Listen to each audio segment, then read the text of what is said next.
नमस्कार दोस्तों। भारत की न्यायपालिका पर अक्सर सवाल उठते हैं, केसेस पर बोझ, डिले इन जस्टिस और एक्सेसिबिलिटी की कमी।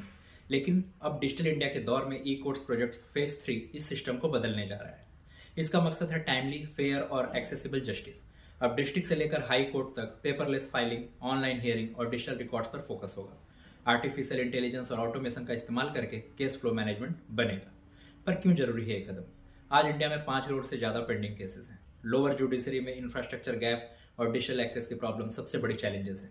फेज 3 से लिटिगेंट्स और लॉयर दोनों को एफिशिएंट और ट्रांसपेरेंट सिस्टम मिलेगा, जैसे ऑनलाइन केस फाइलिंग और virtual hearing, AI based legal research और judgment summaries, national judicial data grid से डेटा ट्रांसपेरेंसी और साथ ही मोबाइल बेस्ड एक्सेस, जिससे विलेजेस और स्मॉल टाउन्स तक जस्टिस पहुंच सके।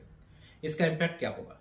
कॉमन मैन को जस्टिस सीख करने में ट्रैवल टाइम और कॉस्ट कम लगेगा, जुडिशरी के इफिशियंसी इंडेक्स में इंप्रूवमेंट होगा और ट्रांसपेरेंसी से करप्शन और डिले दोनों कम होंगे। ई कोर्ट्स फेज 3 सिर्फ टेक्नोलॉजी अपग्रेड नहीं बल्कि जस्टिस डिलीवरी सिस्टम का ट्रांसफॉर्मेशन है। जब मोबाइल बैंकिंग पॉसिबल है तो क्यों ना मोबाइल जस्टिस भी पॉसिबल हो। Thank you.